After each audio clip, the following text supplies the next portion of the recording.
जय श्री राम। सनातन परिवार ज्ञान चर्चा में आपका स्वागत है। नित्य प्रतिदिन की भांति आज भी हम लोग सत्संग का आनंद ले रहे हैं। आज किसी सज्जन के द्वारा एक प्रश्न किया गया, बहुत ही सुंदर प्रश्न किया है कि महाराज, आज समाज में अनेक प्रकार की विकृतियां फैल रही है, संतों के प्रति लोगों की भावनाएं बदल रही है और हम कैसे पहचाने कि सच्चा संत कौन है। समाज में लोग कैसे पहचाने कि कौन संत है और कौन असंत है। आप संत की पहचान बताएं। बहुत सुंदर प्रश्न किया आपने कि वास्तविक आज समाज में संत के भेष में न जाने कई प्रकार के लोग कई प्रकार के कर्म को कर रहे हैं, जिससे हमारा सनातन वैदिक धर्म के ऊपर और संत समाज के ऊपर बहुत बड़ा आक्षेप आया है और लोगों के अंदर भावनाएं भी अनेक प्रकार के बन रहे हैं। जो भारत कृषि प्रधान और ऋषि प्रधान देश आदि अनादि काल से रहा है, उसी भारतवर्ष में कुछ अपवाद रूप में कुछ लोगों ने संत समाज के प्रतिष्ठा को धूमिल किया है, जिसके कारण आज जो संतों से जुड़ा हुआ है वो तो संतों को जानता है, पर जो संतों से जुड़ नहीं पाया है उनके अंदर और आज के जो नव युवा पीढ़ी है उनके अंदर भी संतों के प्रति उन्हें देखने का नज़रिया बदला हुआ है। तो इसलिए मैं आपको भागवत के माध्यम से और भी कई महापुरुषों के वचनों के माध्यम से मैं आपको बताऊंगा कि हम संत को पहचानें कैसे।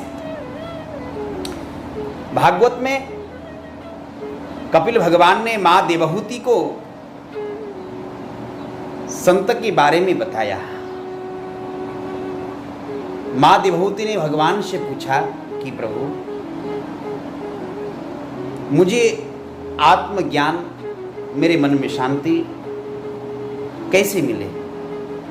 कपिल भगवान ने कहा कि माँ, आप कोई सच्चे संतों के पास में जाओ और उनके साथ में सत्संग करोगी तो सत्संग के प्रभाव से आपके अंदर आत्म शांति मिलेगा और भगवत प्राप्ति का मार्ग प्रशस्त आपको होंगे। माँ देवहूति ने कहा, प्रभु, संसार में अनेक प्रकार के संत हैं, मैं कैसे पहचानूं कि कौन सा संत सच्चा है। आप संतों का लक्षण बतावें। तो सुंदर बहुत एक श्लोक में कपिल भगवान ने माँ देवहूति को सच्चे संत का लक्षण बताया है।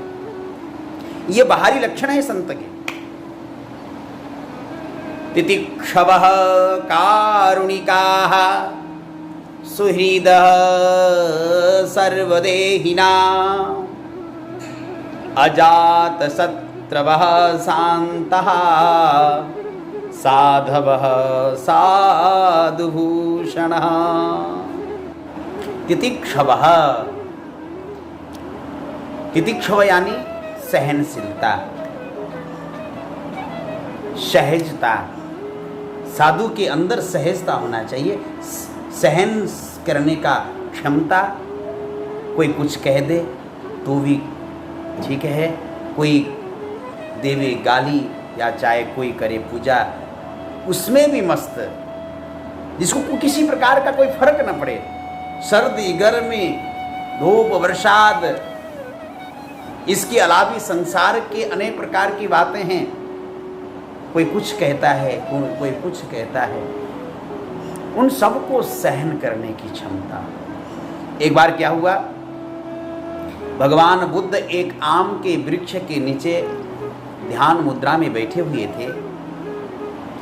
उसी समय में कुछ छोटे छोटे बच्चे वहाँ पर पास में पहुँचे और उन्होंने देखा कि आम के पेड़ में सुंदर सुंदर आम पके हुए हैं, लगे हुए हैं। उन बच्चों के मन में हुआ आम खाने का और बच्चों ने क्या किया, कुछ पत्थर उठाकर आम के पेड़ में आम तोड़ने के लिए मारा और एक पत्थर जाकर भगवान बुद्ध के सिर में लगा। भगवान बुद्ध के सिर से खून बहने लगा। इधर बच्चों ने जब देखा कि महात्मा के सिर में पत्थर लगा, बच्चे थे, घबरा गए, रोने लगे। अब कहीं महात्मा कुछ डांटे ना, कुछ न श्राप न दे दे या कुछ मारे ना, इस प्रकार से बच्चे घबराने लगे, रोने लगे। भगवान बुद्ध का नेत्र खुला। भगवान बुद्ध ने देखा कि छोटे छोटे बच्चे आम तोड़ रहे थे, जो मुझे पत्थर लगा इससे रो रहे हैं। सो बच्चों को रोते हुए देखकर भगवान बुद्ध भी रोने लगे। बच्चों ने देखा कि भगवान बुद्ध स्वयं, ये महात्मा स्वयं रो रहे हैं, क्या बात है। बच्चे पास में आए और बच्चों ने हिम्मत जुटाकर महात्मा बुद्ध से पूछा कि भगवान, हमें क्षमा कर देना, हमने जानबूझकर आपको पत्थर नहीं मारा था, हमने तो फल तोड़ने के लिए, आम को तोड़ने के लिए पत्थर मारा था, जो गलती से आपके सिर में लग पड़ा, तो हमें क्षमा करना। और आप क्यों रो रहे हो? भगवान बुद्ध ने कहा, हे बालकों, आपने जिस वृक्ष को पत्थर से मारा, पत्थर खाने के बाद भी इस वृक्ष की दयालुता देखो, उसने आपको बदले में आम का फल दिया। पर मैं तो साधु हूं, मैं तो महात्मा हूं, और मैंने आपको क्या दिया? आपने वृक्ष को पत्थर मारा, वृक्ष ने आपको फल दिया। आपने मुझे पत्थर मारा और मैंने आपको क्या दिया? कुछ नहीं, केवल डर और भय के सिवा कुछ नहीं दे पाया। मैं क्या इस वृक्ष से भी गया गुजरा हूं? कितना सरल भाव है महात्मा का। इस भाव को देखकर, भाई वृक्ष जो जड़ चेतन है, इन वृक्षों को के अंदर कोई चेतना नहीं, और ये वृक्ष भी जो इन्हें मारता है उसके बदले में उसे फल देता है। और मैं तो संत हूँ, लोग मुझे मारते हैं तो भी मैं उन्हें डर और भय के सिवा कुछ दे नहीं पाया। मेरा जीवन धिक्कार है। यह सोचकर बालकों मुझे रोना आ गया। तो संत का स्वभाव ऐसा होता है, यदि उसके प्रति कोई कुछ कहवे, कोई कुछ संत के प्रति लोग अनेक प्रकार की बात बनावे, फिर भी संत तो मुस्कुराकर उनकी भला के लिए ही सोचता है। तितिक्षवः कारुणिकाः। एक बार क्या हुआ, एक संत महात्मा गंगा स्नान करने के लिए गंगा जी में गए।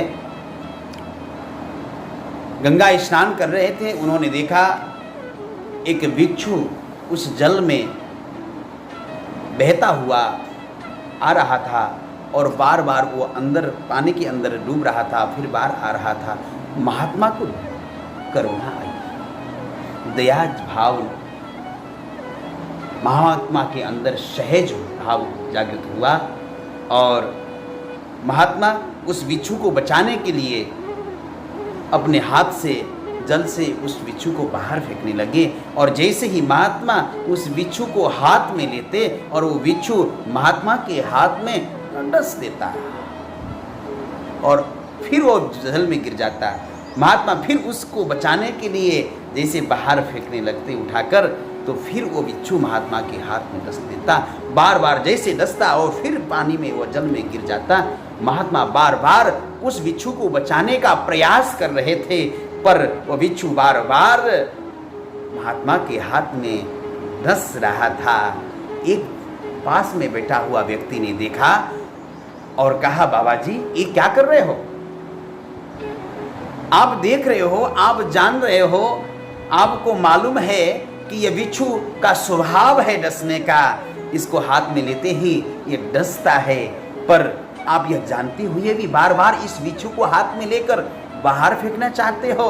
महात्मा ने मुस्कुरा करके जवाब दिया, अरे सज्जन बेटा, जब एक छोटा सा प्राणी, एक बिच्छू, जहरीला बिच्छू जिसके अंदर जहर भरा हुआ है, वह बिच्छू भी अपना स्वभाव को त्याग नहीं पा रहा है, उसका स्वभाव ही डसने का है।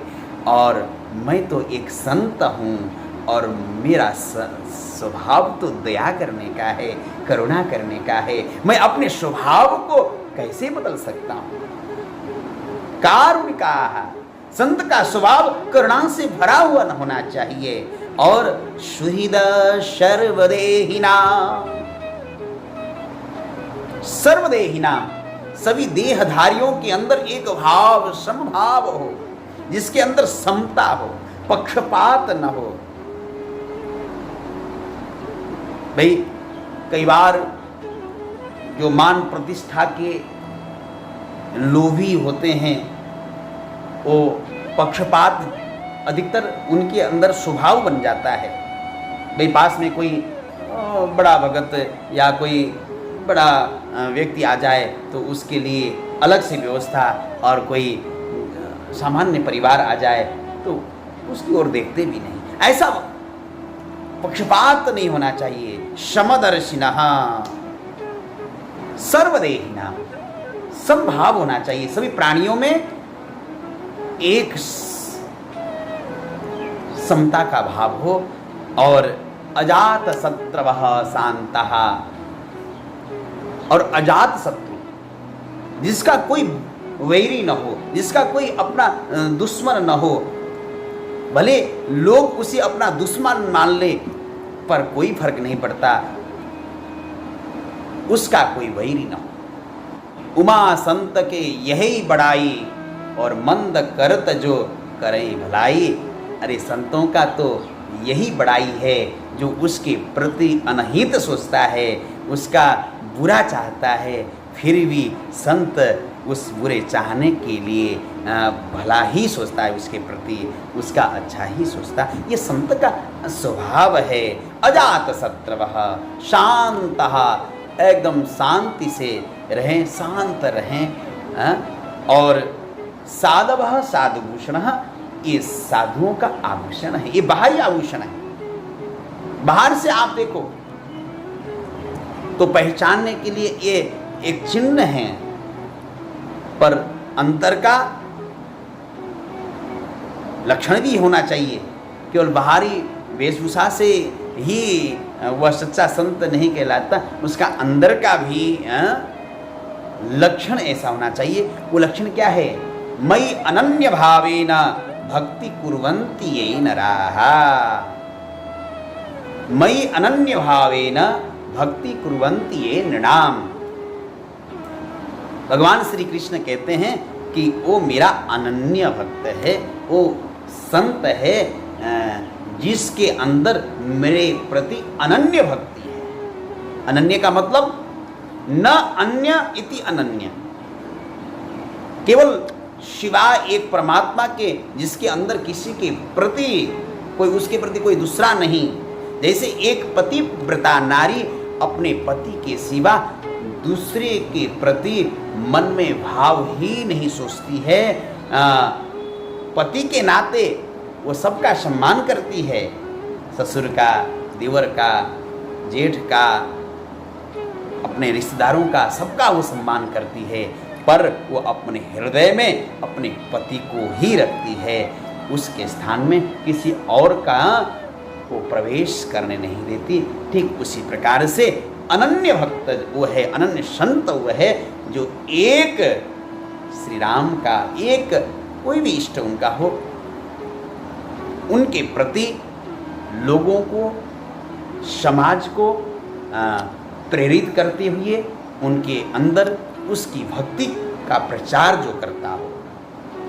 जैसे आज समाज में क्या है कि लोग समय और अवसर को देखकर अनेक प्रकार का वेश बनाकर संसार में घूमते हैं, और ऐसे लोग जो समय और अवसर को देखकर अनेक प्रकार का वेश और भूषा को बदल कर जो घूमते हैं, और वही हमारे संत समाज को धूमिल करने का काम करते हैं।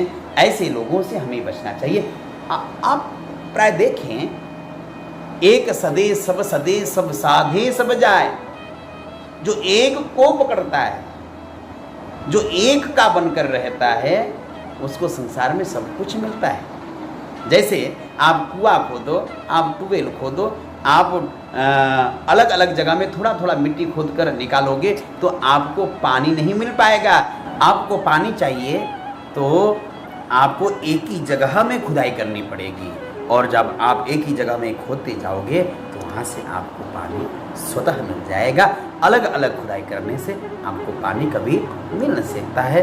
इसलिए संत वो है जो एक का बनकर, गुरुनिष्ठ होकर, भगवदनिष्ठ होकर लोगों को भगवान की पूजा के प्रति, भगवान की भक्ति के प्रति, नवदा भक्ति के प्रति, भगवान के आराधना के प्रति जो लोगों को, भक्तों को प्रेरित करे वो संत हैं।